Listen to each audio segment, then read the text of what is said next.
Yon, may pahakot akyat bahay gang tayo ngayon. Dito lang sa may Pulilan to Pulilan lang yan. Sa may Kutkot, ay Tibagan, parang ganun. Basta Lumbak to Bilyalon sa Pulilan din yun. At yan nga, maraming aberya nangyari. Buti na lang dumating si Boss Frankie, Idol Frankie. Napakadami talaga, alam niya. Kung hindi dumating yan, baka hindi namin mapandar yan.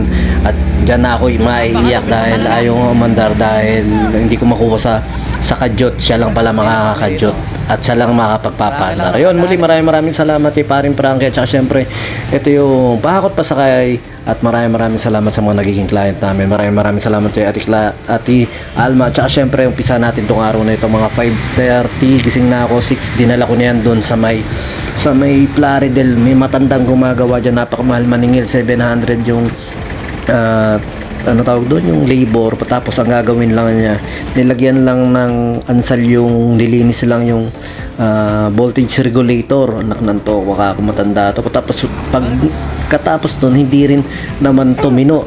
Tapos niya, nandiyan na kami sa paghahakutan, pero naghintay kami, kaya nag-shoot muna ako. Nakita ko may nagba-basketball ng mga bata. Nag-shoot muna tayo at inaya nga ako ng basketball ni Paring G, kaso nga lang, nandiyan na ako. Ang pinakamaaga niyang gising alas 9. Sabi ko ang gising ko maaga alas 6, alas 7 o gano'n. Pero karaniwan nagigising na ako 4, ganyan, para kung ano yung mga pinagkagawa ko.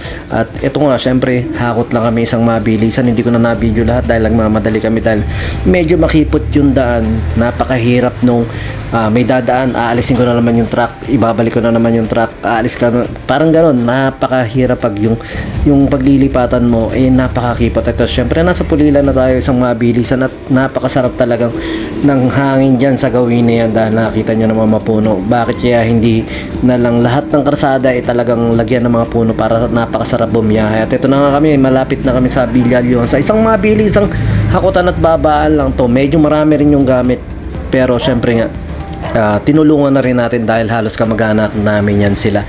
At Alma, bali halos mga pininsan makalawa, ayan, parang mga pinsang buo ni mami yung mga nanay niya.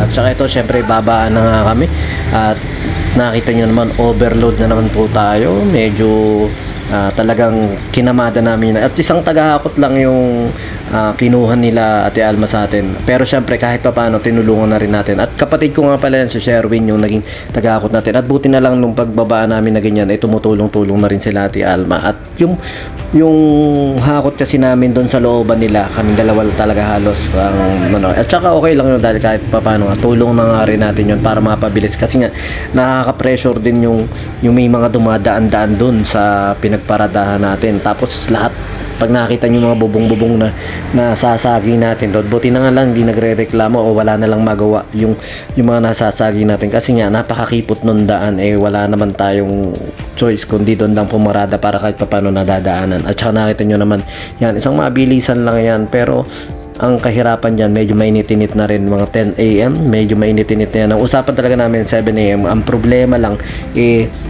meron niyang problema yung ating sasakyan, dahil nga hindi nag-i-start nung umaga na yon. Buti maga akong umising, tapos naghanap ako ng mga taga-tulak dito sa amin. Mula rito sa Primart hanggang dun sa may malapit sa Walter, tinulak ng mga kasama ko yun.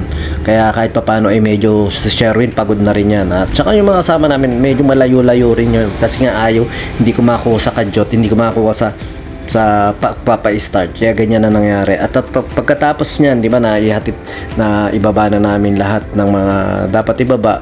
Ang naging nangyari niyan, ihahatid ko dapat si Sherwin doon sa kanila, sa bahay nila, doon sa Makinabang, dahil nga tapos na kami. Tapos uwi ako, babalik ako ron sa Makinabang para naman sa Man City to Haji, mag-Aina. Pero ang nangyari naman, nung pauwi na kami ni Sherwin, ang nangyari naman sa sobrang init, sobrang ganito, naiwanan ko pa yung cellphone ko. Nakita nyo, malis na kami, buti na pinabalikan ko Sherwin yun.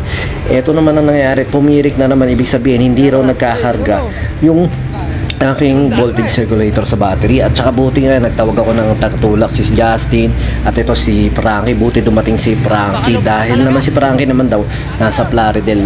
At yun, sakto-sakto, kasi nagtanong ako sa kanya kung saan may battery na marerentahan para i-jumper lang. Pero buti nga, ayan, nakuha sa kadyot. At ito syempre, nung napaandar namin, tinesting naman niya ni Jason, dati pa lang, owner pa lang ang gamit ko, talagang siya na yung nag-electrician sa akin, pero hindi ko nga natandaan kasi nawala na sila rito sa Plaridel. At pagkatapos nun, syempre napaandar na ayos na. Ang nangyari naman, pag uwi ko sa bahay, sabi niya wag ko munang patayin at mga 20 minutes para magkarga na magkarga. Ang nangyari naman, tinignan ko yung aking gulong para kakumplat. Talaga naman pag sinuswerte ka talaga, sagad-sagad, April 1, kala ko April Fools. At saka yun nga pala, nung unang punta namin doon kala Ate Alma, sabi ko, kasi napaagaro kami, sabi niya, cancel. Di parang, sige, no choice, wala na akong magagawa, cancel na. Umuwi na kami ni Sherwin. Tapos tumatawag yun sa akin yung asawa. Oh, nasaan na kayo? Ate, sir ka ako, kuya.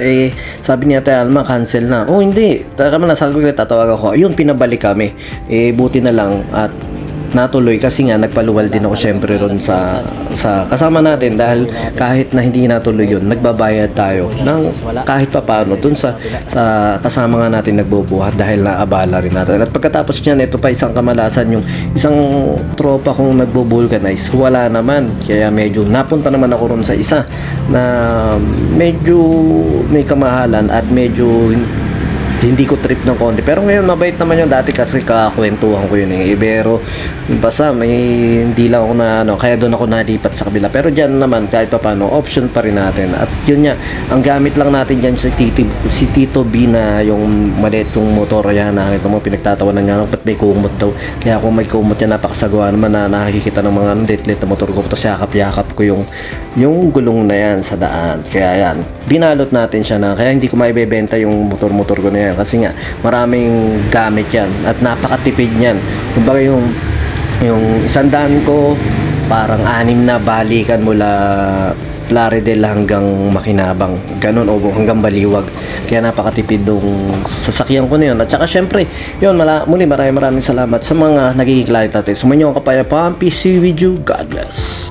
Yon, lipat apartment, kailangan mo ba ng saktong sasakyan para sa saktong budget mo, para sa paglilipat ng gamit mo sa bagong apartment mo? Syempre, ayun, PM lang po kayo sa amin sa Pahakot Pasakay. Pag-usapan po natin, meron po tayong pinarerentahan na sasakyan at driver lang, at pwede rin po tayong, meron din po tayong mga helper na pwedeng tumulong sa atin sa paglilipat na ating mga gamit. At saka yun, maraming salamat din sa mga client din natin na nag-a-avail sa BJAM Lights and Sounds. Maraming salamat, at maraming salamat din po sa mga tropa natin at mga client natin na nagda-like, nag-share, nagpa-follow, nagko-comment at nagsusubscribe syempre sa Pahakot Pasakay at saka BJAM Lights and Sounds. Maraming salamat po. God bless.